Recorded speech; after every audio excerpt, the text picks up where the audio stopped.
weather on NBC10 Boston. Boston's most accurate forecast. Sid, I love that line from Tevin, foliage faithfuls.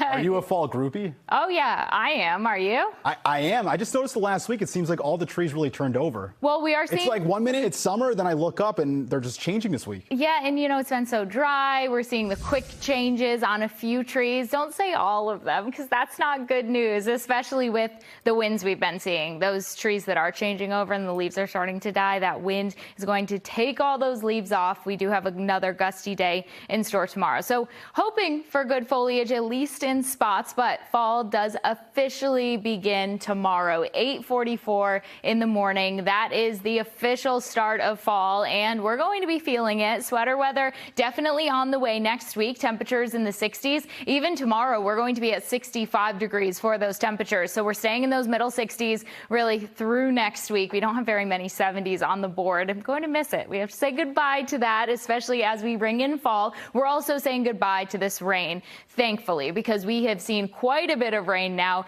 especially along the Cape. Since Thursday, rain has been coming down, and there are spots that have seen over 6 inches of rain along the Cape and for the islands. So that rain is going to be wrapping up these next couple of hours for Boston, and maybe over the next 12 hours for areas along Cape Cod. So tomorrow morning, early morning, Sunday, 3 o'clock, that's when the high tide does come in. Not expecting the high tide overnight tonight to reach minor flood level. That minor flood stage is 12.5 feet. But by Sunday afternoon, winds are going to be up a bit, and we could potentially get just over that flood stage, 12.9 feet. So the past few tides through the day today didn't quite make it over that flood stage, but we are going to be watching very closely as we go through the day tomorrow, as that could cause some issues along the coastline. And regardless, it could cause beach erosion, and it will make for choppy surf and, of course, rip currents. So heading through our day tomorrow, especially once we get into the afternoon,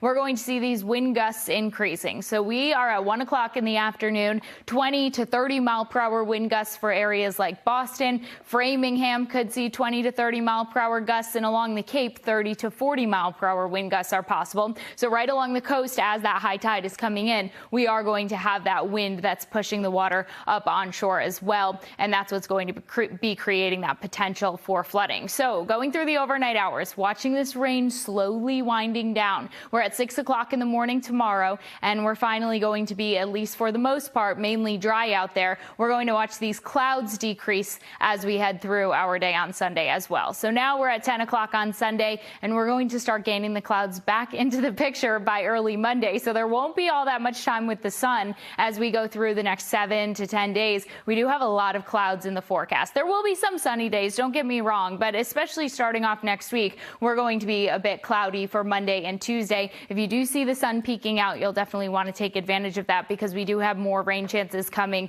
by mid next week. So those overnight low temperatures, 58 degrees for Boston, 56 in Norwood, 54 for Natick. It's going to be middle and upper 50s, kind of like what we've been seeing. And through our morning tomorrow, by mid-morning, those rain chances are going to be tapering off. And then that's when we get a potential for a few peaks of sunshine by the afternoon, middle of the afternoon. It kind of depends on where you're located, on how much sunshine you're going to get to see tomorrow. Further inland, you're going to get to see a little bit more than us along the coast. Temperatures in the middle 60s Monday and Tuesday. Shower chances return by Wednesday evening and stick around through Friday. Next weekend, second half of next weekend, it does look like we have a sunny day, and those temperatures are going to be making that march back to the 70s.